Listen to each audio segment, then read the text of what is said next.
capoeirista, or a martial artist in general, simply means to be an observer of all things at all times. The more you observe, the more you take in, the more you can consciously put back out.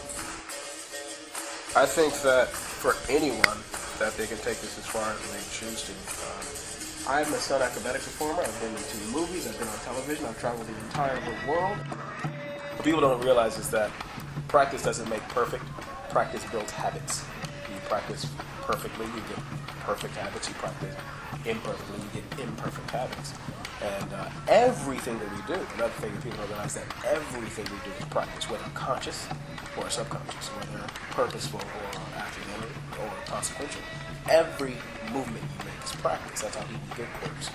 So a lot of times we allow ourselves to be ruled subconsciously. We allow our environment to shape us instead of shaping our environment.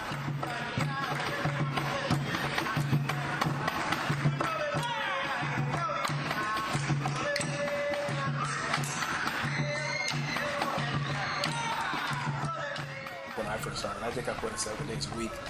Paraíba as well. We did capoeira every day, all day. We were with Mestre. Especially me. Mestre had the sad misfortune of living in the apartment complex adjacent to mine. I'd be at his house when there was no school, 6 o'clock in the morning, throwing rocks at his window. Down, Mestre! Capoeira, Mestre. It was a sad, I don't know how he put up with it, man, because I would murder a child. It's not to say that my parents didn't raise me, but once I was with him more than I was with my parents. I mean, I would leave in the morning and come back at night. So I would sometimes leave before they woke up and be home when they went to sleep. You know? So it wasn't for any lack of participation in my life with my parents' part, but he just kind of took over. Coming to this academy, we have a sense of entitlement because we see this beautiful thing. We have the mats, the trampoline, the big, beautiful walls painted.